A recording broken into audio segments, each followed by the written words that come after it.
Liddy. Okay, Mayor, we are ready whenever you are. I'm gonna take it home. Okay, I will call the regular city commission meeting for September 16th, 2020 to order. Call the roll, please. Commissioner Rocky Smith. Here. Commissioner Frank O'Donnell. Here. Commissioner Denise McGriff. Present. Commissioner Rachel Lyles Smith. Here. Mayor Dan Holliday. Here. What's next?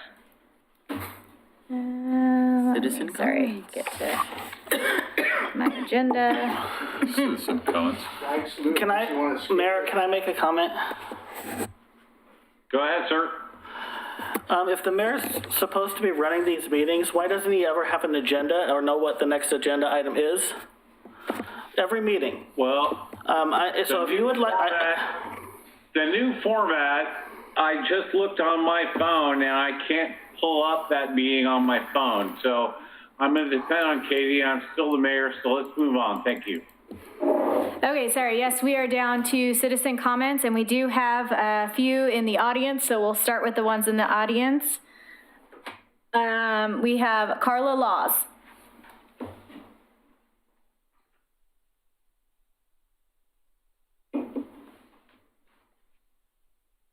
My name is Carla Laws, and I live on Roosevelt Street. And I'm here to talk as a volunteer for Barclay Hills Neighborhood Association.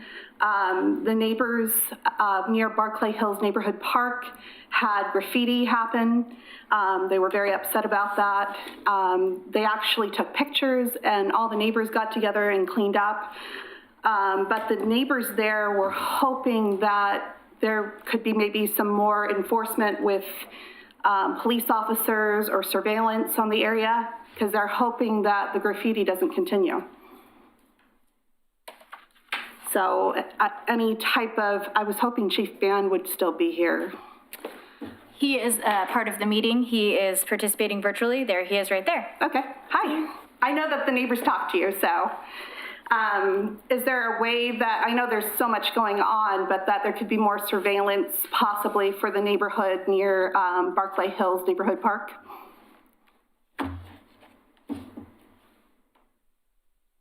Okay. All right, well, I guess I just wanted to make sure to make a comment so everyone was aware, because the neighbors were very, very upset, and they would like it not to continue. So that's all I had to say. So thank you. thank you, Ms. Laws. Okay, thank you. Thank you, Thank you, Carla. Ms. Laws. Who's next, Katie? So next we have Gina Gonzalez.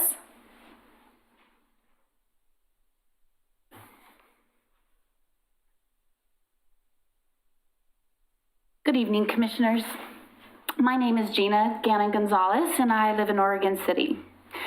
I am here to give an update on the campaign to recall Dan Holliday. Last week, we submitted over 2,400 signatures for verification, and they are coming back with 87% validity rate. With hundreds more pouring in since our first submission, I am confident we will meet the required 2,400 verified signatures to qualify for a recall on the ballot. This nonpartisan campaign has united residents of Oregon City behind a call for ethics and accountability from our mayor. We have volunteers from various political backgrounds who have given their time to gather signatures and help at events. Our committee includes registered Republicans, Independents, and Democrats because issues related to ethics and accountability are not partisan. I think it speaks to the spirit of our city that we have collected thousands of signatures despite a pandemic and devastating wildfires. We are united in our determination to build a better future for Oregon City. I would like to thank each of our volunteers and supporters who have made this possible through every obstacle thrown our way. If you are watching or listening and would like to still sign the petition, you still have a few days left. However, it is too late to mail in any signature sheets, but they can be dropped off at 411 5th Street in Oregon City through September 20th. You can also print an e-sheet to sign, and one of our volunteers will come by and pick it up. The e-sheet can be downloaded at www.recalldanholiday.com. For more information, email us at info@recalldanholiday.com or visit our website. This is our home stretch, and every signature counts. Thank you to the people of Oregon City for standing up for ethical and accountable leadership. Together, we are going to qualify for the ballot. And in November, we are going to recall Dan Holiday. Thank you for my time. Thank you for that update. Thank you. Who's next? Thank you for the update. Okay, next is someone on the phone by the name of Jacob Patronus. And I will unmute his mic, and he will have up to 3 minutes to speak. Oops, sorry, excuse me. Hold on just one moment. Apparently he needs to unmute his mic. Thanks.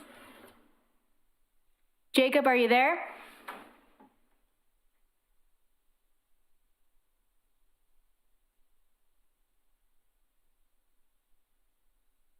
Hello? There he is. Go ahead and begin by stating your first and last name and city of residency for the record, please. Sure. Jacob Petrojanis, Westland. Good evening, people of Oregon City Commissioners, Mayor Holiday. My name is Jacob Petrojanis. I am a 21-year retired Navy veteran, and until this past April, my wife, Angela, and I called Oregon City our home for 13 plus years. Oregon City is where our family grew. Oregon City is where our children played youth sports. Oregon City is where I came home to after my final Navy deployment in 2008, 2009. Though we moved just across the river, our family remains active and connected to the Oregon City community. We have friends who teach within the Oregon City School District. We are members of the Catholic Church St. John the Apostle. We frequent Oregon City businesses on a weekly basis. Oregon City will always have a special place in our hearts. Mr. Mayor, in the Navy, we live by a set of core values: honor, courage, commitment. I believe so much in these core values that I wrote them into my wedding vows to my wife.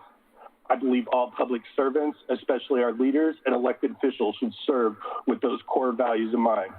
Mr. Mayor, through your actions, you have shown to the community that you have lost your honor, courage, and commitment. Honor, Mr. Mayor. You show no honor when you make inappropriate comments about racial injustice, or when you post sexist comments on social media and pass them off as a joke, or when you attempt to illegally solicit funds for a forbidden fireworks show. Courage, Mr. Mayor. You show no courage when you refuse to take a stand against police brutality and racial injustice by refusing to sign the Metropolitan Mayor's letter condemning the death of George Floyd, or when you refuse to apologize for your online behavior, or when you leave city commission meetings abruptly when the people speak out against you and your actions. Commitment, Mr. Mayor. You show no commitment to our community when you ignore those who are hurting from systematic racism, or when you make disrespectful comments to members of our community on social media platforms, or when you disregard the community's well-being to attempt organizing public events during a global pandemic in total disregard of our governor's order. In the military, a person who cannot live by our core values is a person who puts their own needs ahead of unit, squadron, division, country. We have a special term for those individuals, Mr. Mayor: Blue Falcon. You are Oregon City's Blue Falcon, and your wings need to be clipped. To the people of Oregon City, I call upon you to ground this Blue Falcon. Stop the harm he is causing. Sign, turn in your Recall Dan Holiday petitions by September 21st. Then on November 3rd, please vote Dan Holiday out of office. Thank you. Thank you, sir. Who's next, Kate? And that is it for our citizen comments, unless there's someone in the audience that has not signed up yet. And it does not appear that is the case. So we would move on. And we're on to 7A, update on temporary sheriff trailer at Milner Veterinary Hospital. Excuse me, Mr. Mayor, don't we need to adopt the agenda? Is the agenda okay for everyone? Yes. Yes. Okay, then let's move on to 7A. Thank you, Mayor. Evening, Commissioners. Tonight I'll be providing an update and requesting direction as it relates to a temporary shower trailer at the Milner Veterinary Clinic located at 1034 Molalla Avenue in Oregon City. At the August 5th City Commission meeting, the Commission approved a temporary shower trailer at that location to be organized by Love One. The Commission requested an update on this temporary shower to be presented at tonight's Commission meeting. The shower trailers have been deployed at Milner Veterinary Clinic on the first and third Sundays beginning August 16, 2020. Love One provided shower services to 6 citizens during the first event, 8 citizens during the second, and 3 citizens during the third event, which was over Labor Day weekend. Love One met with the surrounding neighbors, attended the Barclay Hills Steering Committee and the Barclay Hills Neighborhood Association meeting. All 3 events were successful without concerns on site or issues with the infrastructure. In addition to the showers, Love One provided on-site wraparound support for those utilizing their services. Due to the success of the events, Love One would like to continue to provide temporary shower trailers on the first and third Sundays through September and October, and they have requested the ability to expand this event to every Sunday beginning in November with minor changes to the hours of operations to coincide with the shortened hours of daylight. Staff is recommending approval of the temporary shower trailer at Milner Veterinary Hospital for 1 day a week and to transition the service to be provided 1 day every week beginning in November. And I believe that we have representatives from Love One on the line to also provide an update to the Commission. That concludes my update, and be happy to answer any questions that you may have. Let's hear from Love One. Randy Johnson, Love One, Oregon City. Mr. Conkle is correct. We had our 3 events. We served 17 neighbors with showers over those 3 events. We did on-the-ground outreach at the last event. It was over Labor Day, so it was a lower attendance. I think folks are not quite up to speed that Love One does not cancel events over holiday weekends or on holidays. And so we were able to outreach to some neighbors in the Newell Creek area. And we've been working with LEAD, the Law Enforcement Assisted Diversion Program, and they've been sending some folks to us with the shower carts, particularly folks who are employed and or going to job interviews. We had a stylist on site who provided free haircuts. We made some great connections through the Barclay Hills Neighborhood Association. It was really wonderful to get to meet Carla and also Gary, who is the caretaker of St. John's.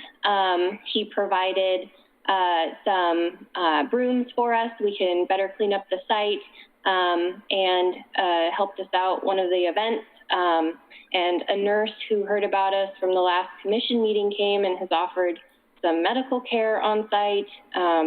And so we feel like we've had some very successful events and would like to continue. Commissioners, do you have anything for us? I believe that, Ms. Johnson, I think there were 2 other folks, individuals that were going to speak as well. Yeah, Deputy DA Bill Stewart is here to answer any questions as well, as is Dave Denny from Clackamas County. He's the Veterans Outreach Officer, and we've been working with both of them with these shower cart events. So if there are any broader questions, they're here to answer those as well. Did they have any statements, or are they just there to answer questions? I believe they're just here to answer questions. Commissioners? Yes, sir, Mr. Mayor. I'd like to ask a question, if I may. Commissioner McGrath. Thank you. Brandy, thank you so much for providing some additional information, and I want you to know sincerely, since our last conversation, that I appreciate the fact that you made the effort to reach out and talk with the Barclay Hills Neighborhood Association. I think, as you stated, that turned out to be a bonus, and I'm really pleased by that. You had mentioned in the last time you were chatting with us that you were looking at trying to serve, maybe some families, and, so kind of what was the basic clientele? I mean, were it families or singles, or just, was there any pattern to that in terms of your outreach? Primarily, well, in terms of outreach, it was individuals that were up near the top of Newell Creek Canyon. We have been getting the word out to local churches and other service providers so that they can send families to us. We did not serve any families who arrived for showers. We did have some neighborhood kids show up and ride their bikes and enjoy snacks with us. But primarily the shower cart was utilized by individuals or folks camping in groups. Thank you. Mr. Mayor, I have a question. Go ahead, Commissioner. My question is a little more broad about addressing homelessness in Oregon City, and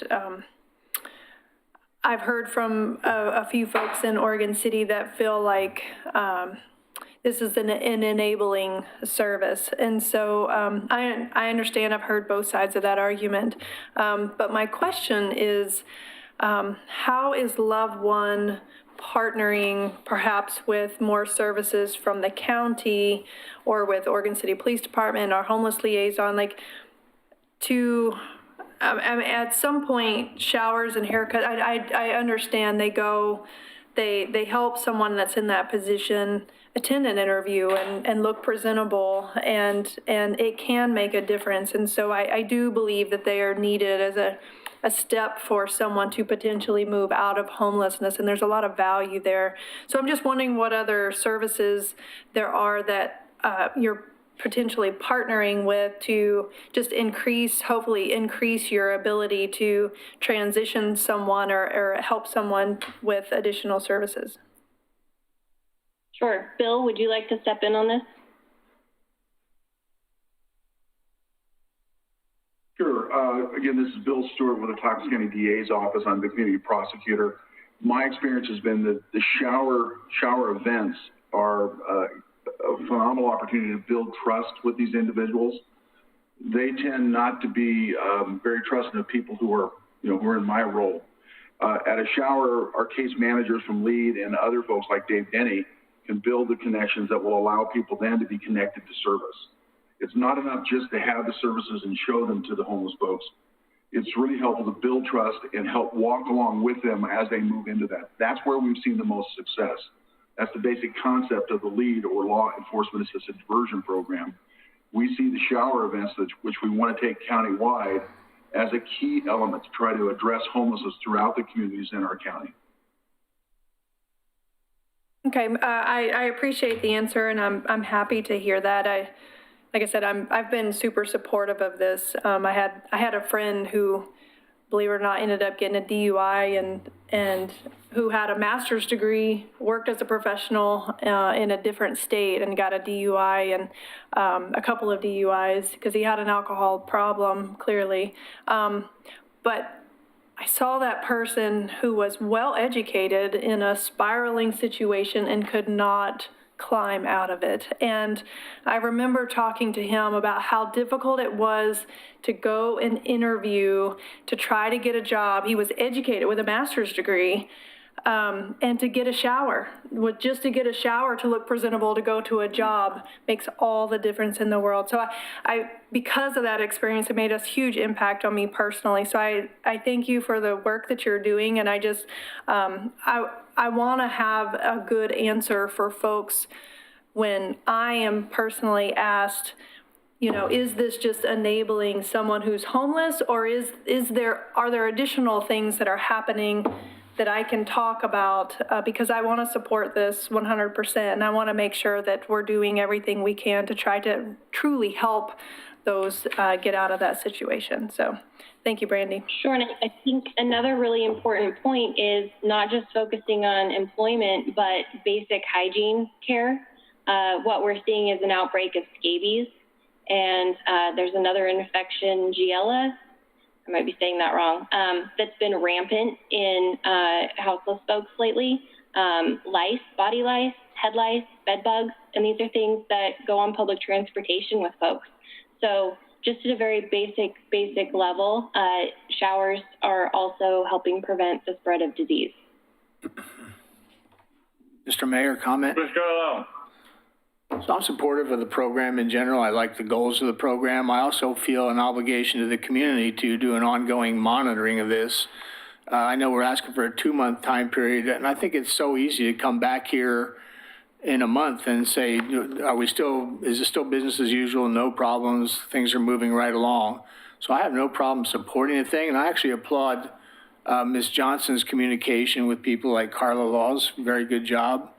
But I also feel an obligation I'd rather do a review and say, yeah, life is good, let's continue on, rather than be placed in a position of giving a 2-month grant and then saying, I need to revoke it. So I expect the continuing reports, which I trust Ms. Johnson will do, or her staff will do. But I would approve it for 1-month period with a quick review. It doesn't even need to be as in-depth as this. If there's no problems, go for another month. That's just my personal thoughts. Thanks. Commissioner Smith? I have nothing further. I don't necessarily think that we need to go to 1 month. I'm okay with 2 months, but I think we should keep checking in.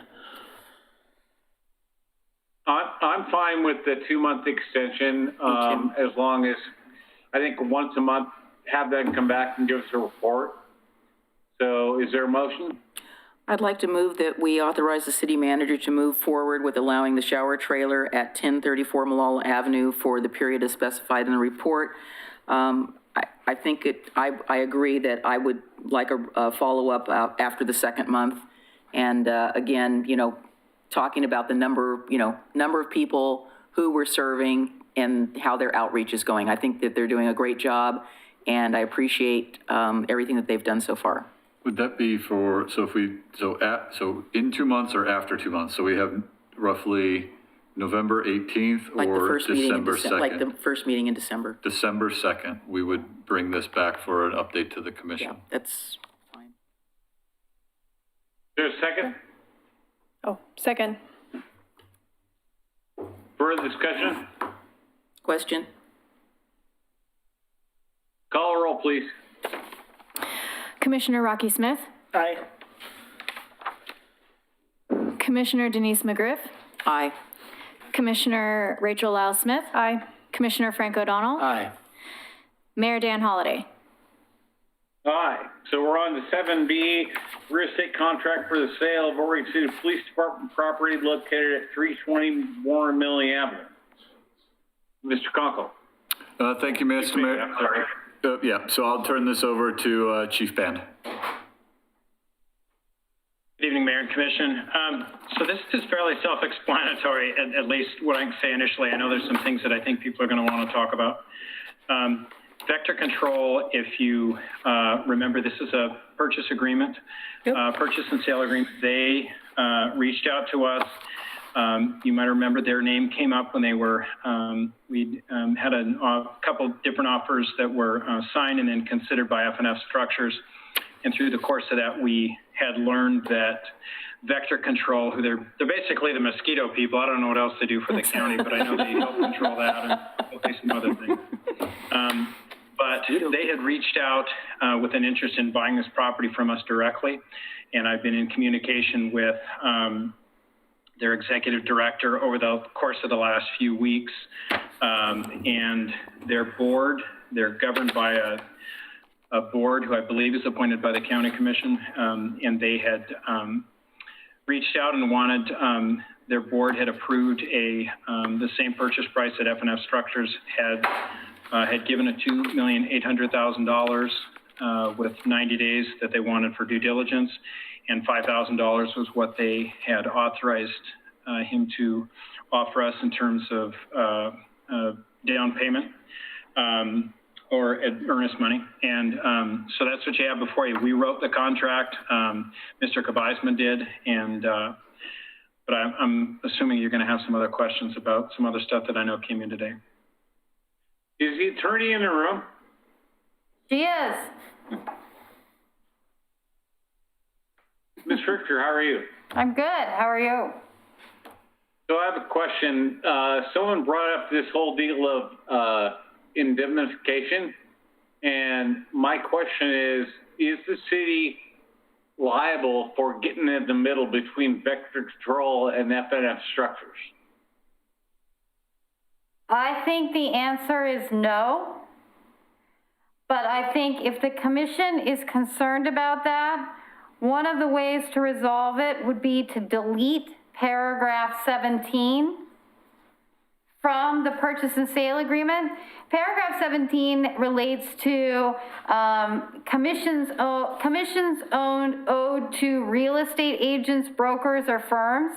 And the way the draft agreement is set up right now, it says that Vector represents that they don't have a broker, and that's where the beef is between F&F and Vector.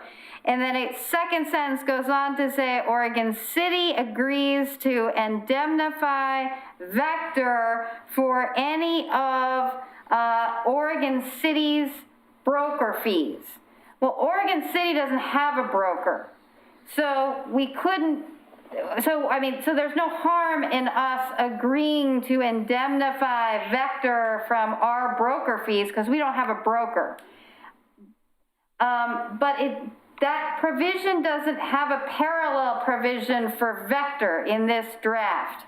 This doesn't say if Vector has a broker, they're responsible for their fees. And that's where we get into this letter, because there isn't a parallel provision for insulating Oregon City the same way there is in that second sentence of paragraph 17. So we could add parallel language, or you could just delete 17 together. I don't think there's liability even if 17 is there, but I think it would get us out of any sort of finger-pointing situation if we deleted it or added reciprocity in the language.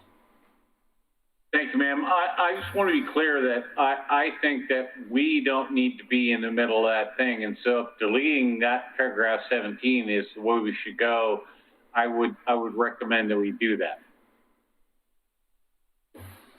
Mr. Mayor. Any other questions from the commission? Well, comment from O'Donnell. Commissioner O'Donnell. I agree with that approach completely. It's simple. It removes any potential interpretation that could be unfavorable, and it places F&F in a direct relationship. If they want to try to recover costs from Vector, then they can just look upon whatever arrangements they did or did not have or legal documentation. It's a simple solution, and I think that's what we should move forward with, and I would make that motion. I'll second it. Molalla Smith. Yes, my only question is about the earnest money. I tend to think that $5,000 is extremely tiny for a $2.8 million contract. I mean, we had an earlier contract in urban renewal for $110,000, and they were putting $15,000 in earnest money down. So I'm a little surprised that the earnest money deposit in this case is only $5,000.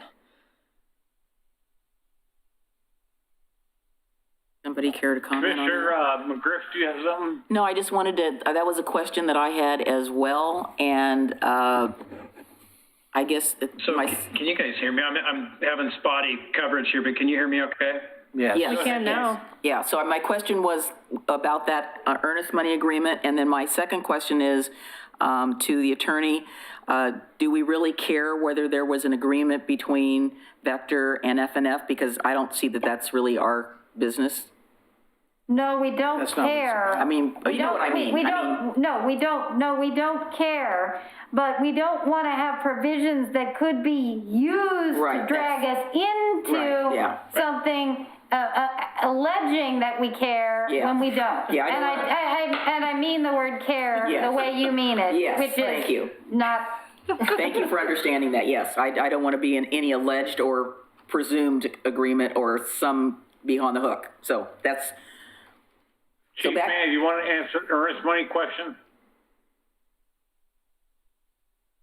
Where did he go? Did we lose him? So the earnest money question came up in terms of the $5,000. I think that one of the differences is we're dealing with a public agency. They have the money, they have the cash on hand. Whether it's does 10,000 or 15,000. I mean, unless we're really going to change, make a 10% of $2.8 million, does $10,000 or $15,000 make a difference. I guess it'd be interesting to hear what earnest money amount would be acceptable by this commission to move forward with this other public agency that has interest in the property. Chief Band, you're back? I am. I don't know what all was just discussed, but the last thing I heard was can you hear me? Yes. Yes, sir, go ahead. So Jim, Chief, I think I answered the earnest money question. Okay. One public agency to another. Commissioner McGriff, stand by, please. Yes. Ms. Richter, what is the standard earnest money number? Is it 5%, 2%, 1%? Well, I think when we were talking about this before, we were talking about how 5,000 was too low. So, before we were talking about this, we weren't talking about it with two public agencies. So I think that changes the dynamic. What is customary analysis a bit. So I don't know exactly what the number is. Tony might know better than me. Sorry. So, is there a suggestion of the commission, or what do you want to do here?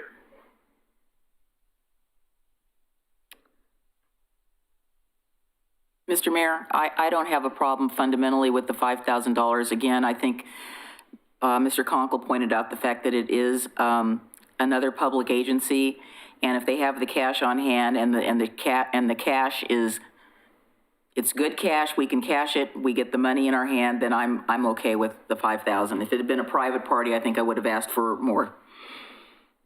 Hey, Commissioner O'Donnell, would you make a motion with the withdrawal of paragraph 17? He did. I believe I already did, but yes, I'm glad to restate it. And I apologize. That's okay. It's the difficulties of remote meetings. I kind of choked on the $5,000 too. It's 1/5 of 1%, but by the same token, it is a public entity with verified funds. And at some point, you have to realize that this commission might be the policy body, but they rely upon the input of our staff. So staff is saying this is a good thing to do. And these are people that have the wherewithal to buy it without having to go seek financing. So having said that, I'll make the motion to approve. You've already got a motion and a second on the floor. Okay. We need to vote. Call a roll, please. Commissioner Rocky Smith? Aye. Commissioner Denise McGriff? Aye. Commissioner Rachel Lyle Smith? Aye. Commissioner Frank O'Donnell? Aye. Mayor Dan Holliday? Aye. Motion passes. To verify that includes the removal of that section 17. I'm all clear. Thank you. Yeah. All right. That was part of your motion. Okay, so we're on to 7C Tourism Infrastructure Support Initiative. Mr. Conkle. Thank you, Mayor. Evening, Commissioners. So tonight, myself and Mr. Graham will be presenting the Tourism Infrastructure Support Initiative. I'm going to give a little bit of background on why we're bringing this forward for you tonight for your consideration. As part of the CARES Act that was passed, there were additional funds made available. Those funds went to the state of Oregon. As we've continued to progress through COVID-19, we have the programs and the information available and how they work, and the guidance being provided both at the state and federal level continues to come in, and we continue to digest what that means. So when COVID started, there were significant investments in protective measures, personal protective equipment, and there were benefits granted to employees related to COVID events, working from home, if there were exposures, if there were contacts. And remember, part of CARES is to try to keep employees employed, getting their health benefits and staying employed through that. So there's an incentive to put in by the federal government to cover 2/3 of that cost associated with the impacts associated with this event. So through that process, the city was awarded just over $1.3 million. Our first initial response, we submitted an initial request for reimbursement for the expenditures that we've made in dealing with COVID, whether that be personnel, equipment, communication, all the measures that we were taking at that time. And those were the first 2 months. And there was a reimbursement there of approximately $307,000. Then, as we've more information has come in, how this program works, we actually took the initiative to do the small business program early on. Realizing as more information came out, we were able to get reimbursed on that as well as continuing expenditures that we're seeing, especially on the personnel side. Because remember, we were sending folks home early on, March, April, May, and putting them into admin and absorbing those costs. So that second reimbursement was $330,000. So that leaves $715,000. We estimate that between our last request that was put in for reimbursement with what we see in the ongoing costs from month to month, and this is good through the funds need to be expended or under contract by December 30th of 2020. So what we see is between our last submittal that we applied or that we turned in and December 30th, we expect on the city side an expenditure of probably $350,000 to $400,000 during that time period, leaving somewhere between $315,000 to $365,000.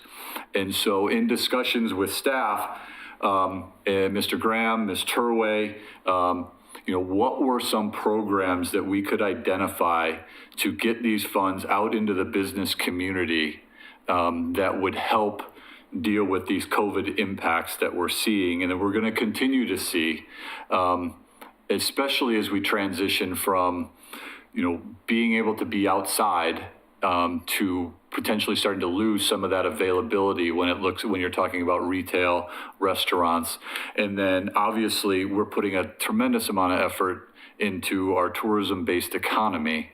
And so that was another area that we identified as how can we provide funds for reimagining, rethinking, how are we going to survive? How are businesses going to survive? How is tourism going to survive? How is it going to adapt as we move through this COVID event until we get to a place of, understanding it better, controlling it better, returning more to what was normal before this started. So I'm not going to dive into the details of the program. I'm going to let Mr. Graham do that. But I just wanted to give you kind of the background of how we got to here and where this money is coming from. And we fully expect, at least in our reading of the CARES Act, that the programs that we're proposing, even though we have to put the money up front as the city, that these are eligible costs for reimbursement under that program. So if there are any questions of me, I'll be happy to answer them. Otherwise, I'll turn it over to Mr. Graham. Let's hear from Mr. Graham. All right, do we have a public comment or do they speak first? No, you go first. Okay. Members of the City Commission, Mr. Mayor, City Manager, my name is James Graham, Economic Development Manager, Oregon City. Over the last several months, when I say we, I include a team of individuals. That includes you. That includes the staff of this city. That includes the city manager. We were able to come together as a team to help businesses since COVID, actually, deal with some of the challenges that they were having, by providing some relief with our debt relief program. And there were other initiatives that you probably don't even know about that we were engaged in helping businesses survive. It's been truly a gratifying experience, I have to tell you, but also one that brings concern about the future.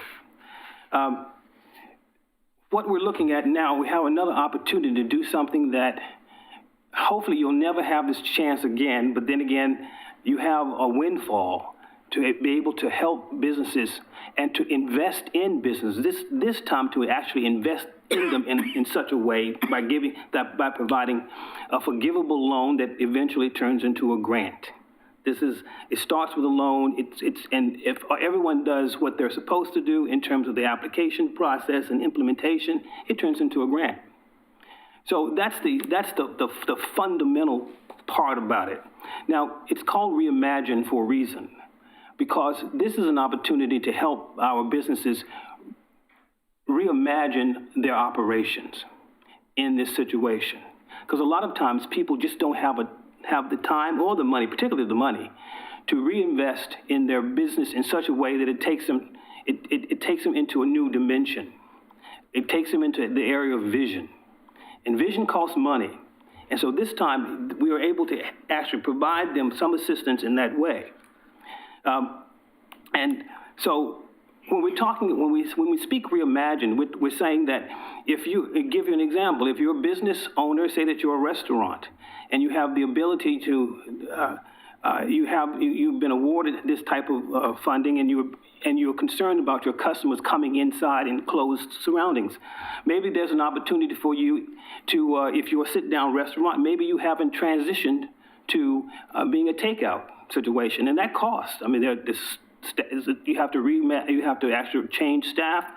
You actually have to buy materials that you don't have for takeout. You may even have to cut a wall out of the side of a building or something like that, as an example, to address a takeout situation. Or better yet, maybe you don't have a website that really enables people to order online.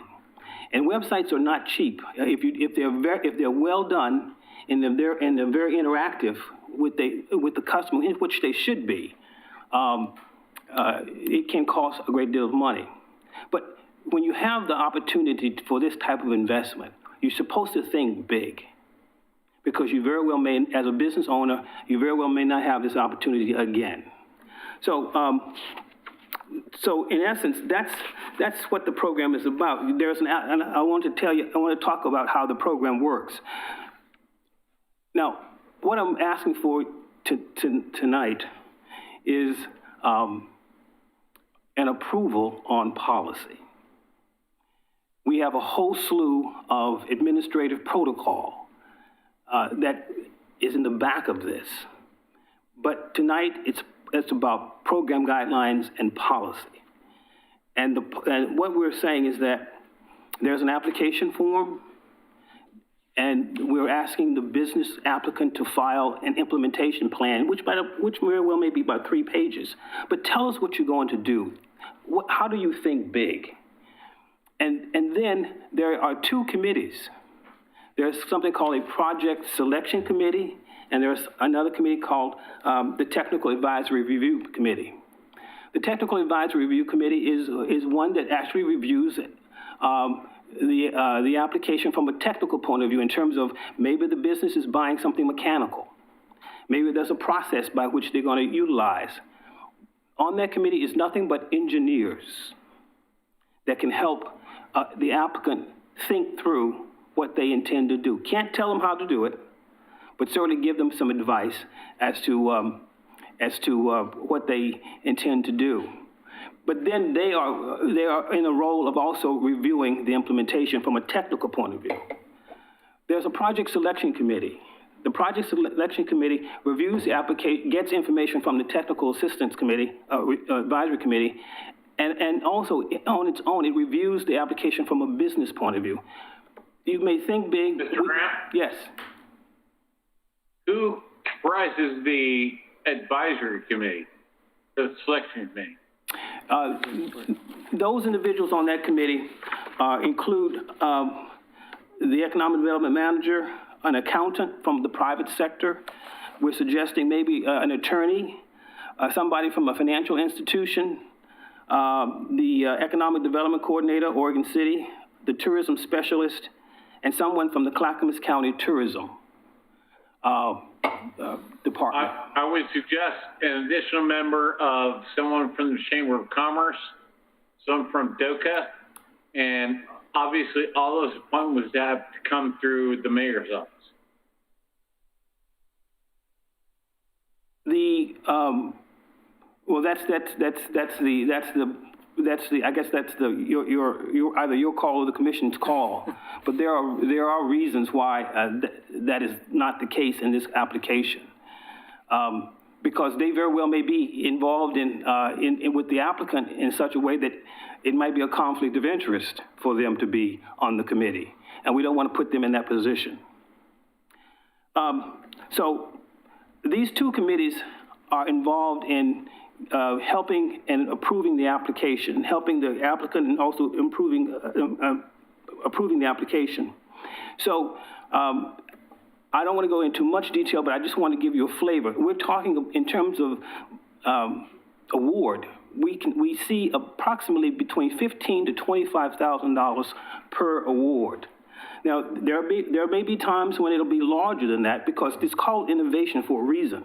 We didn't identify a specific number because, who knows, you very well may see a project that is so very good for that company that we could actually see providing more money. But the limit is $60,000. But on average, we're going to focus and try to keep it between $15,000 to $25,000. The other thing about the program is that if it converts to, or if it permanently becomes a loan by some reason that the applicant was in default, and default means that they didn't implement their plan.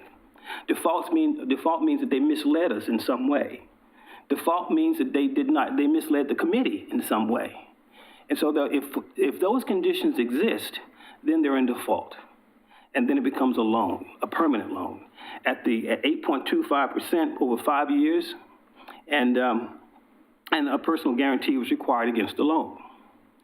So all of that is set up as part of the initial application process.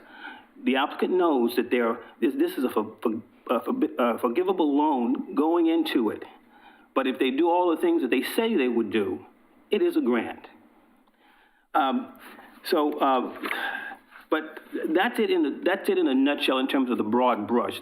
We're talking policy here, and so that's my discussion tonight. Thank you, Mr. Graham. I do have one comment, and that is that how many applications did we have for our first round that weren't funded? Are you talking about the very first Oregon City Business Debt Relief Program? Yes, sir. We had that were not funded? Yes, sir. 5, I believe. Then I would submit that we give those 5 applicants another opportunity to get to that $3,000 mark before we start distributing these other funds. Well, Mr. Mayor, a comment from Commissioner O'Donnell. Go ahead, sir. This is a very discrete program, and it differs significantly from the first one in that it is not a first-come, first-served basis. And as Mr. Graham said, the projects will be evaluated on their merit. So you could be the last to put in and be selected because your project has that much merit. Now, I've posed a number of questions to Mr. Graham. He just said something of interest to me. It said personal guarantee has to be tendered. So the recipient cannot protect their personal assets by putting this in the name of an LLC, a limited liability corporation? They can do that as well, but I'm using that as an example. They very well may be a sole proprietorship. Okay, because the questions I asked Mr. Graham, I'm supportive of the program. Make no mistake about it.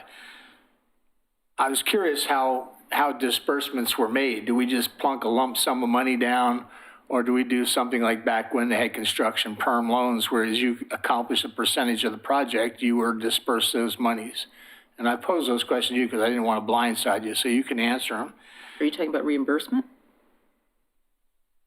I'm talking about when they say, I'm going to do this phase of the project and you've awarded me $25,000, I need $10,000 to start. Okay. Because if in fact somebody defaults, your opportunities to recover are going to be very difficult.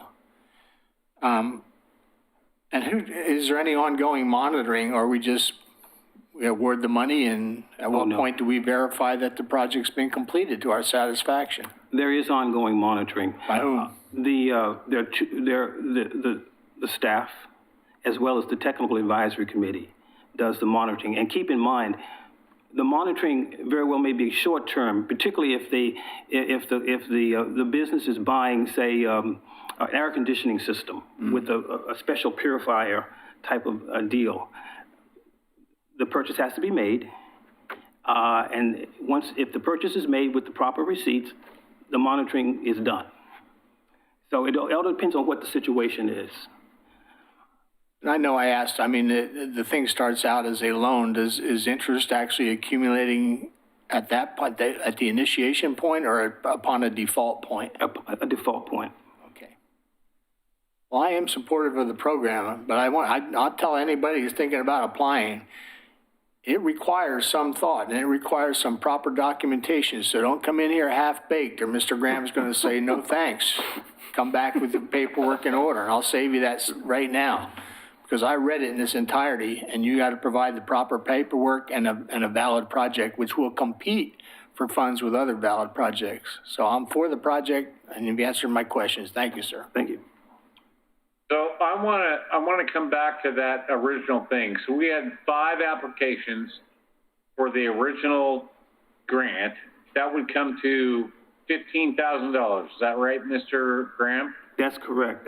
That's correct in that situation. So what I'm suggesting is that we give those 5 applicants the opportunity to resubmit. It's only $15,000 out of this money. And then we move on with the rest of the program. I agree. I think it's a good program, but I think there were a couple of folks there that you know, for whatever reason, whether they were late or whether they didn't have the documentation to come back. But, you know, I think that there is that fairness thing that we should do about those 5 applicants. After that, then I'm okay. You can go first, I'll wait. Mayor, wouldn't those 5 applicants have the opportunity to create a project and apply for these funds? Yes. Well, yeah, they would, but the point is that's all I need. That's fine. The point is that they got turned down in the original grant money, and that might be the difference between that business being able to stay open to create something they can do with this program. Then they should have followed the guidelines and submitted on time, or whatever they didn't do. They should have done that. Well, we ran out of money too. You want to go next? Or? Well, I feel this is a discrete project. It's a different set of rules. I agree with Commissioner Rocky Smith. They are free to apply and present their proposal in the best light possible and potentially be awarded. But I mean, if you talk about fairness, is it fair that we give them preference over others who may also get a grant if we put someone else in line in front of them? And I don't think so. I think you play by the rules of the game and you make your submittal, and if your project merits an award, you will get it. I raised my hand next, Mr. Mayor. Else, yes. Hang on. Do we have public comment on this thing before we go back to discussion between the commission? Yes, we do. Bryce Morrow is waiting on the line to provide public comment. Mr. Morrow. Hi, Bryce Morrow, owner of Oregon City Brewing Company. Just wanted to provide a brief commentary in support of this program. James gave me a call this evening and ran the proposal by me, and he said, "Hey, would this be something that you would be interested in and apply for?" And I said, "Well, absolutely. As if there's money to be had in the form of grant, I'll search under any kind of rock or hard place to find it. And as I'll have to give thanks to the city commission and to staff for the leadership on the first debt relief, from the city. It was completely unexpected. As a small business owner here, I didn't expect that at all, and so that was terrific. And we've been a recipient of other things like the parklet and the private parking program that made a huge impact on our business. And I see that as moving into the fall and winter, there's going to be a big impact on hospitality, tourism, and these kind of businesses. And I'll give one brief example of what I've done at Oregon City Brewing that I think made all the world of difference. We traditionally have had a complete bar ordering system, right? You come up to the bar, you would order food and beverage directly from your server. Well, that's changed. You know, we haven't had customers in our building since March 24th. I mean, we have portable restrooms that are outside in the parking lot, just because for staff safety, et cetera. Those are going to be challenges in the future. But what we ended up doing was changing the ordering system. So I was down there and I was watching our full service ordering. So we went from being at the bar to having a host or hostess, and then to having a server that would come and take your order, right? Because we wanted to keep everyone separated and 6 feet apart and do our best to stay open and stay safe. And I was watching this interaction where one of our servers had 12 interactions with a customer. So you can think about, you know, the menus, the seating, the you know, what would you like? Would you like another round? Would you like, oh, here's this. Would you like a dessert? All these things. Here's the check. And I'm like, gosh, there has to be a better way. And we invested in, when we redeveloped our back parking lot with the Parklet program, it more than doubled our seating for completely outdoor. And we moved to doing a 100% contactless ordering system. So every single table has a signage with a QR code. You scan it with your cell phone, and you go through an e-commerce-like ordering system where you can add in your cheeseburger and a beer and fries, and automatically when you go through the payment, the order prints out to our kitchen, it prints out to our bar, staff fulfills that order, and they bring it directly to your table. It cut down on those interactions dramatically. And those are the kind of impacts, you know, and I use that as an example. That's what I think that this program would be terrific for. Many small business owners, specifically in hospitality, they're in their own vocation. They want to be a cook. They want to be a brewmaster. They don't want to get into coding and to deal with a e-commerce platform. This gives them an opportunity to look out there and invest in what they need to do to overcome the next challenges. And I think it's going to be very challenging for restaurants and tourism and hospitality, certainly during the winter. So anyhow, I appreciate this program. It's free money. I think it's very well thought through. And as a recipient of a PPP loan, EIDL loan, and certainly local with the debt relief, it makes all the difference to small businesses, this kind of support. I think there's great clawback provisions in here. So I just wanted to give the support to this proposal, and certainly to have economic development director like James Graham and his leadership. And I laughed a little bit of praise on him earlier today in our phone call, but I think he's been just an asset to the business community. And it'll be interesting to see what we can do here in the next years to come with tourism in Oregon City. So thanks for your time. Thank you, Mr. Morrow. Commissioner McGriff. Yes, thank you, Mayor Holliday. I want to concur with what Mr. O'Donnell and Commissioner O'Donnell and Commissioner Smith said. This is not that program. The debt relief program has come and gone. Anybody will have the opportunity to apply for this, and I think we're mixing programs, which is not the intent. The thing that I appreciated about the program that I discussed with Mr. Graham is that there's going to be a tutorial. It's kind of like going to a pre-bid conference for construction where you find out everything that you need to know. You can get hands-on experience with people. You can ask all your questions. You can have follow-up, but I think it's important that this be mandatory, which I believe you said it is, so that people who are interested, you know, they don't have to apply, but they can come in to this webinar, and it's two-way. They can ask their questions, and maybe they have follow-up questions and they know who to contact, and they do that. Now, getting to your other point about the people that he wants to be on this committee, I don't think this is a political thing. It's a program that's going to be up and running quickly and be nimble. I trust Mr. Graham to find the appropriate people that he needs to do this work. They're going to be in, they're going to be out. I don't think we need to go through an appointment process. I did want to mention to you, Mr. Graham, that the county tourism office is now down to 2 people. So I don't know how nimble they'll be to be able to do that. There's the director and one staff person handling the visitation, Visit Oregon. So maybe somebody from their business affairs office, if they can't do it, might be another option because they have experience. Greg might be able to be helpful, Greg Williams, because his shop came out of the library, and there's a lot of people who have experience with programs like grants and loans. So and we've already talked with the county tourism manager, actually, and yes. She's agreed to participate. Yeah.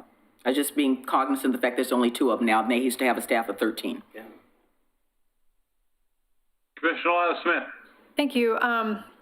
I agree with what my other commissioners have stated. I think this is a good program. I appreciate the presentation because when I looked over the materials initially, I wasn't sure that I fully got it, but I do now.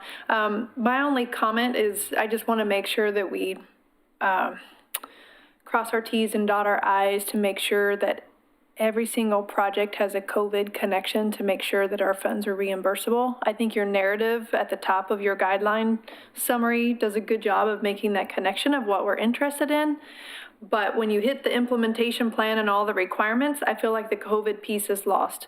So my only desire is for you to look at that text and make sure that what they submit, that they're making that COVID connection in what they're providing to you, because I don't see it.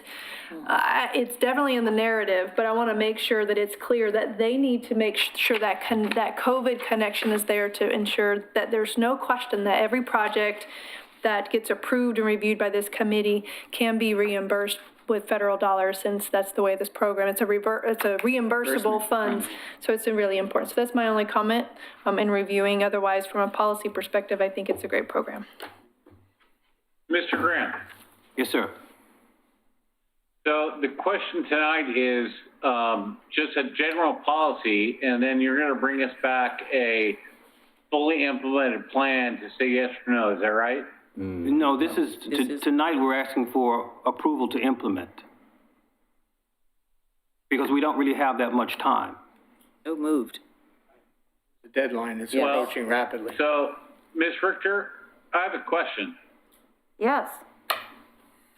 In the charter, it says the mayor has the authority or the requirement to appoint all city committees with the exception of urban renewal. Is that not right?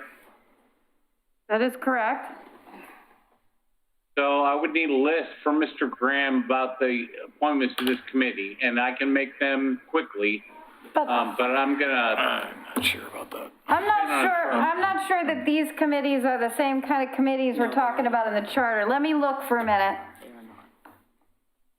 Well, I'd rather you take the time tomorrow and figure it out for real.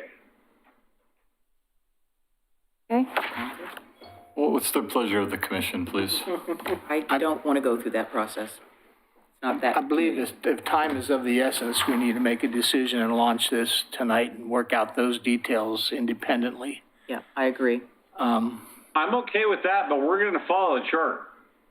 Not a Well, I don't think we have would a agree with decision. that. I have. Not a charter committee. We don't have a charter committee. We have a chart. Well, I think a review to say, are committees that are the subject of mayoral appointments, are they enumerated, or is there a general statement about committees? Give me a minute. Or make a decision and we'll sort it out tomorrow, either way.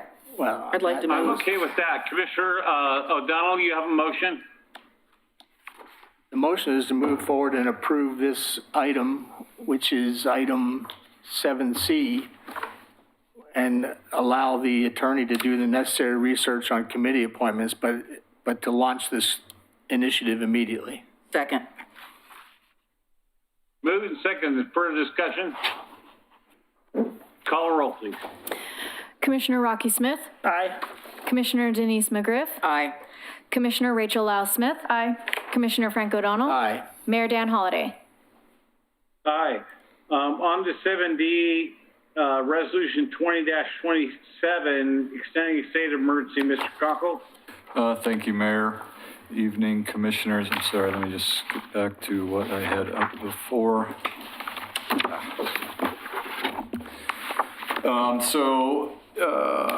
This is resolution number 20-27, extending the state of emergency in the city of Oregon City. Staff is recommending approval of the resolution, which will extend the state of emergency in Oregon City until October 8th, which is the day after our city commission meeting on October 7th. So we'll have the opportunity to, if needed, to extend this at that time or let this expire prior to. We continue to see the impacts of the multiple fires in the region here. The updates that we're receiving through our Emergency Operations Center in coordination with Clackamas County and the other jurisdictions throughout the region is that they are making progress, which is a good sign. As many of you are aware, today Oregon City was taken out of any of the levels, so we were reduced from level 1 to no level at this point. At the beginning of this event, we saw a tremendous influx of evacuees, not only through our city, but into our city. We continue to see that number drop daily, both in the number of evacuees throughout our community, as well as the number of inquiries that we're receiving with our call-in line that we set up. So, I'm actually feeling really good that we're moving in a good direction, realizing that there are still thousands of people who have been impacted significantly by this event. And I was going to do this under my commissioner's report, but I just want to take a second. There was some information that went out today about water quality, drinking water quality. So the only jurisdiction is Colton, who is under a boil water alert. Oregon City through South Fork Water Board, our water is not under a boil alert. We are in good shape at this point. Air quality, we still remain in the hazardous to extremely unhealthy category. We're hoping that will start to blow out Thursday night into Friday. So please, if you're outside, limit being outside. It is extremely dangerous at this point. And lastly, I know we are not done with this event. I know there will be years of work to recover from this event for members of our community, for our surrounding communities. But I hope that I want to express to this commission, and I want to express my gratitude to all of the employees of Oregon City who stepped up and dropped what they were doing or refocused to keep this city running, but as well, just taking this event head on and dealing with it. And it was filling in where needed. It was providing services where we could. It was doing things we historically haven't done. Every member of the executive team, we had police officers helping down in Molalla with evacuations. We had police officers giving Molalla officers a chance to rest and taking over patrols. We provided patrols in Clackamas County as they were doing evacuations. We had park staff who took our RV park and in less than a day spun that up to accept evacuees. And we had staff that staffed call lines for multiple hours a day. The first day we had 300 calls coming in there with people wanting to know. And some of the comments that I saw in there just were wonderful to see. So I just want to express my gratitude for all of the citizens who came out and donated, who came out and helped, for the commission, for your leadership and assistance and letting us get in there and do what we needed to do, and to my staff and to your staff, to this community staff that did an absolutely, in my opinion, amazing job. Are there things we would do differently? Of course, we will debrief and go through that. Are there things we did really, really well? Yes, we did. I am requesting this because we do still have evacuees in town. We are still, just dealing with things that come up that aren't unexpected and providing that assistance when we can. So I am requesting the extension of the emergency order to deal with the fires that are currently occurring throughout our region. I would so move. Thank you, Mr. Congo. Who was that? Commissioner McGriff. Go ahead, Commissioner. Yes, I'd like to move that we approve Resolution 2027, extending the state of emergency declaration in Oregon City due to the wildfires in Clackamas County and throughout the state of Oregon. I'll second. Been moved and seconded. Further discussion? Just one thing, Mr. Mayor. I have one comment to make. I want to apologize to my Parks of the Hills neighbors that for the 3 nights that we had 7 adult huskies and 8 pups in our yard. They made a lot of noise. We had a lot of complaints, but we did host a family from Molalla, and they're all back home and safe, and most of the puppies are in their new homes now. Yeah, Mr. Mayor, I'd like to make one comment if I may. Commissioner. Yes, sir. With regard to what you stated, City Manager Conkle, I'd like to commend you for your leadership in all this. I know I appreciate everything that the staff did, and they went up, over, and beyond the call of duty, as we know that they will do and can do and are capable of, but I think it goes back to you, the person who's in the leadership chair. And I know you've had some sleepless nights a couple of times when I talked to you on the phone. I didn't know if you were awake or asleep, but thank you for, you know, this is unprecedented. I mean, COVID, fires, I hope we don't have a plague of locusts next, but thank you. I just wanted to be out there in the public. Thank you, staff, and thank you to you. Thank you very much, Commissioner. 3 feet of snow for 3 weeks in November. That's what I'm expecting. All right, no further comments. Call the roll, please. Commissioner Rocky Smith? Aye. Commissioner Denise McGriff? Aye. Commissioner Rachel Lyle Smith? Aye. Commissioner Frank O'Donnell? Aye. Mayor Dan Holliday? Aye. Anybody want to pull it even with the consent agenda? It looks great. I appreciate the fact that— Is there a motion? Yes, I'd so move the consent agenda, and I appreciate Mr. Lewis bringing 8A forward as quickly as he has done so. That'll be very much appreciated. Second. Moved and second. Call the roll, please. Commissioner Rocky Smith? Aye. Commissioner Denise McGriff? Aye.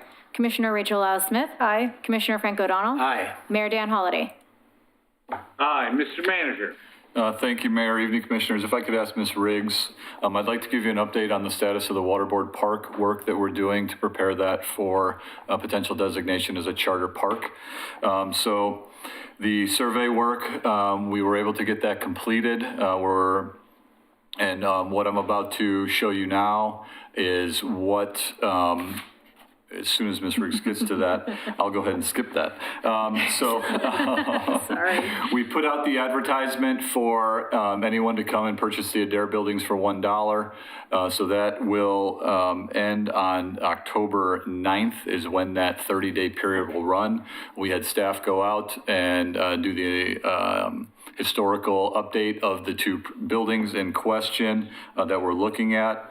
The project is out for bid for demolition. So should nobody come forward, we've already moved forward with the demolition contract. If it's less than $50,000, I have the signing authority for that. If not, we'll bring that to the commission for approval.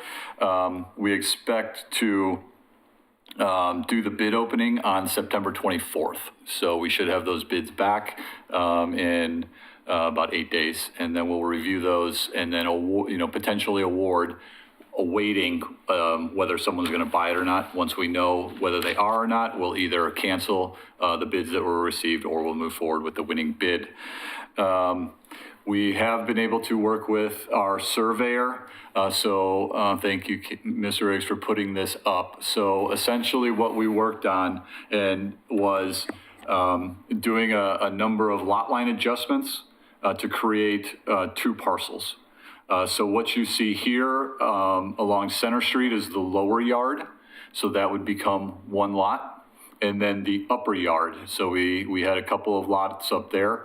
We did complete the quitclaim deed from the Army. That's been signed and sent over to the county for recording. So that is under the ownership of Oregon City. So what I'm showing here is, I believe what was consistent with what we talked about was that we would have a new property line along the top of the bluff that would extend down to Center Street. And then come across along on the south side of this picture. The bottom of this picture is Waterboard Park, and then continue up on the east side of the property, and then continue back around.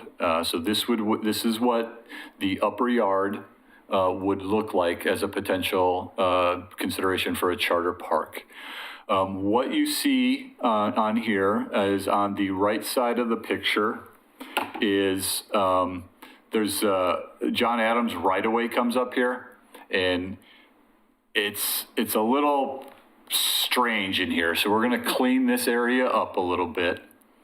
You have a PGE electrical going through, so we are proposing an easement for that as part of this. We have a water line going through the property that is going to be there, so we're proposing a water line easement over that. That's the blue? That's the blue, yes. And then this red, you may remember when we were discussing this earlier, one of my concerns is that we have this cliff between the upper and lower yard. And, if we end up doing something with this at some future date, you are going to need potentially some rockfall protection in there. And so what this red line represents is, and easements can be changed. We have ownership of both properties at this time. This gives them an access easement to the benefit of the bottom property to be able to access the top, to access along that cliff line if at some date there is fall protection, or if work just has to happen like we had above the grand staircase when we had to go break some rocks loose that had started to shift. And this alignment is just aligning with the existing asphalt that's there. So realizing that this could, we come up with a master plan, there's a different access way, I think that's something that we address at a later date, but we felt it was important to have that in place now before, if this does become a charter park, dealing with some of the charter restrictions that we have. I really want to try to avoid, 20 years from now when I'm gone, what were they thinking and who can do what here? We're trying to be clear here in what the intent is. If this does become a charter park, when the commission votes on that. So the next steps are, we're finalizing the legal description of the boundary. That will be submitted as a lot line adjustment later this week. So essentially, this is what the new lots will become. So that'll go through planning. Once planning approves that, we'll submit the Mylars to the county to be recorded. So we're getting pretty close to bringing back an ordinance for consideration. We'd like to get through the Mylar process. If I'm feeling uncomfortable that, the direction of the commission was to have this done this year, we'll have at the minimum the legal description, which I could bring forward.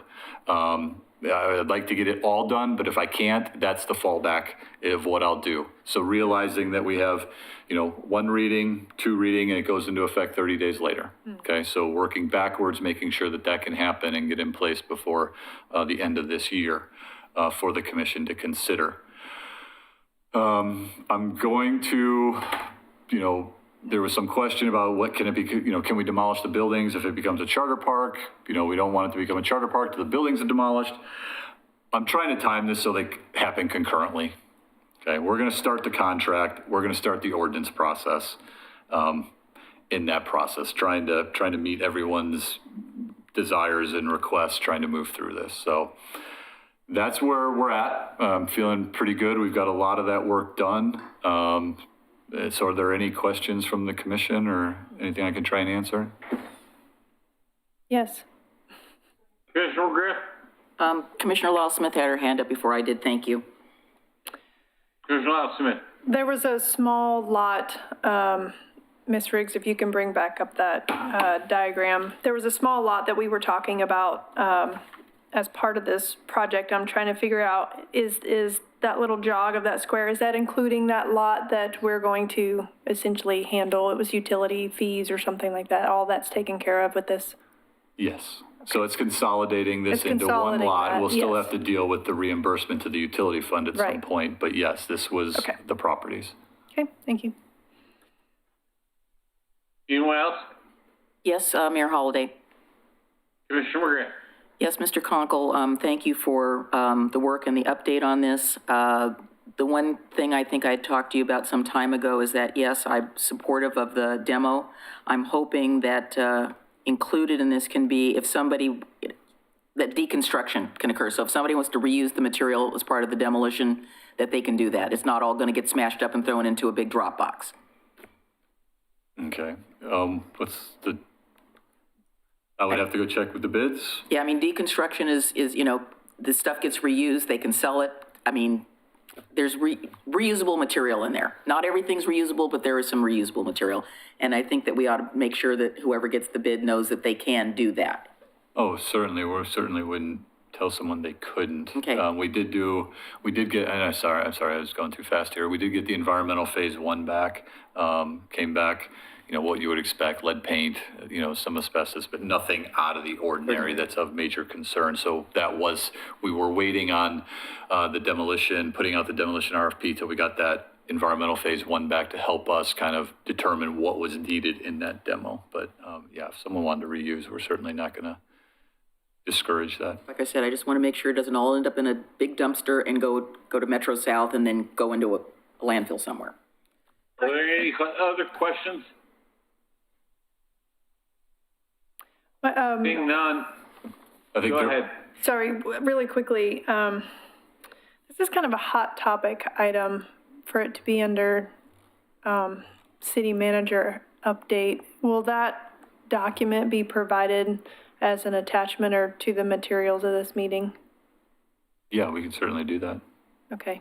I don't want to do anything that would be perceived as us not being transparent with the public, or we're making decisions, and I know there's a lot of eyes on this, and so I'm not criticizing you. I appreciate the update, and I'm really happy with the direction that this is going. I just mainly want to make sure that that document's included.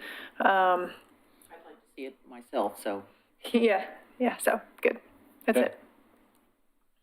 Great, that's all. Anything else, Mr. Manager? No, that's all for tonight. Commissioner Smith.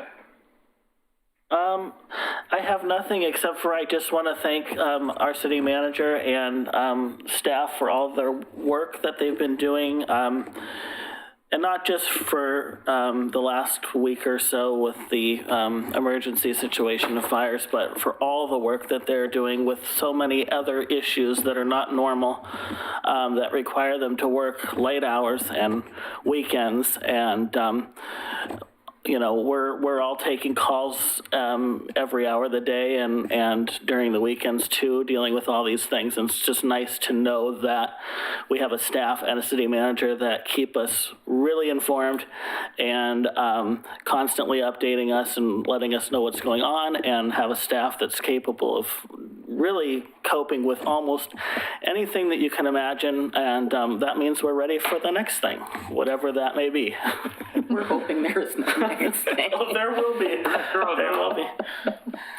Well, I'd simply add my praise to that. I think of all the jurisdictions, whether it be state, county, or our own Oregon City, I watched it closely. I think Oregon City did a stellar job. And I know there'll be an after-action report, what could be done better. But in terms of performance, and I want to compliment you, sir, for keeping your commission well advised, oftentimes multiple times a day. And I'll leave it at that. Thank you. Thank you, sir. Commissioner Lyle Smith. Thank you. We could keep giving you praise. I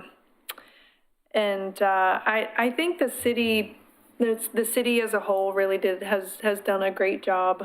And it's good to be in a city where, we've been privy to the inside information of getting updates from you. And it's very informative for us. And so our community gets less information than what we're getting. And so gauging how our community is feeling and how they're handling the fires and everything that's going on, requires us to get out and to talk to people and measure our community. But I think all in all, if I've heard any concerns, I've certainly passed them on to Mr. Conkle and asked him to make sure people on our call lines or in our FAQs, if they could address them. So I agree. I think the city has done a stellar job, and I know you and staff have put in a lot of hours, and so kudos to them, and kudos, to the fire departments, all of our volunteers. When I was out this past weekend, I saw Portland fire engines and different trucks from different units around stopping, parked in different parking lots, whether it be Fred Meyer and we owe them a lot of thanks, and I think our community supports our fire departments as much as we support all of our law enforcement and these public service officials, and it's really great to have a community that supports them. So, yeah, good job. Oh, Commissioner McGrath. I just don't want to forget to mention that police department Yes. event that we haven't mentioned yet, so. Go ahead. No, I'll leave it to. Oh, okay. No, I've already given my praise to the manager, but I wanted to bring up to you, my fellow commissioners, I've been approached by a number of businesses about us making a consideration to extend the time for the parklets. We have a date of November 1st, and many of these businesses that have approached me over the last week and phone calls have asked, would we consider extending it till next spring? And would we also consider allowance for covers, so that people can eat outside if they wish in the time when and if the rain comes. And I'm just wondering if we could consider that at our next meeting, or is it something that we have to wait, or could we consider it tonight? Let's put that on the next meeting under new business, please. Commission, okay with that? Yeah, that's great. Yeah, I agree with that, because we're going to be talking about possible covers and rain covers and possible sources of heat and ignition. We need to proceed and do this in a thoughtful manner. Yeah, absolutely. Yeah, I'm not sure to make a decision tonight. So since I'm the last one, I want to give additional praise to city manager, the police chief, the rest of the senior staff for doing an amazing job during this time. But I also want to say to the community at large, there's a site on Facebook called Cowgirl 911 that has done an amazing job over these last days, evacuating animals from horses and pigs to dogs and cats and other things. And then now they're in the reverse process of bringing those people back home, those animals. And I think it's important that we recognize that it's not just the paid people, but the volunteers in our community who have stepped up, who went down to Clackamas Park, and CEREMONIES and her folks who provided food and other resources to those folks. I visited both Clackamas Park and the lot at the studios a couple of times, all 3 days when they were there, and met with those families, and they were so grateful that we were there and helped them, and we're giving them the space to be. And so I just want to shout out to not only our staff, but our whole Oregon City family. What a great job you all did. Thank you. Thank you. Mr. Mayor, could I add one more that I was saving till the end? Is that Go ahead, sir. I would like to thank Wyatt Parnell for over 8 years of service to Oregon City. This will be his last city commission meeting tonight. He's led us through converting our budget to a 2-year budget cycle, consolidating numerous line items into something that was a little more digestible and understanding as far as city budgets go. Part of the overhaul of all of our city for our IT, our finance, all those, that new system that we were able to implement that went really smooth for something that large that impacted so many departments. He's been a valuable and trusted source of information and insight and listening and recommendations, not only for the finance department, but for multiple staff, from me, for this commission. He's been a pleasure to work with, and I'm going to miss having him here. I'm going to miss his insight, but I know he's going to do a great job over at South Fork. So thank you, Wyatt. I wish you all the best. I know we'll be seeing you. You're not far away. And just really appreciate all the years and hard work that you've put in on behalf of this community. I think we have to make one more request, that we have to have a public appearance. Hang on, Commissioner. Hang on. Mr. Parno, would you like to say something? Where is he? Who is this guy? You know, there's reactions on here. I learned from watching Commissioner Smith that there's reactions, clap and thumbs up. I'm sorry, Mayor and Commissioners. Thank you. There's these reactions to clap and thumbs up, but there's not a hug reaction, sadly. And Tony, I'm touched. I'm a little choked up, so I just really love the commission. Really appreciate you, Tony. Really appreciate the amazing executive team that Tony's assembled.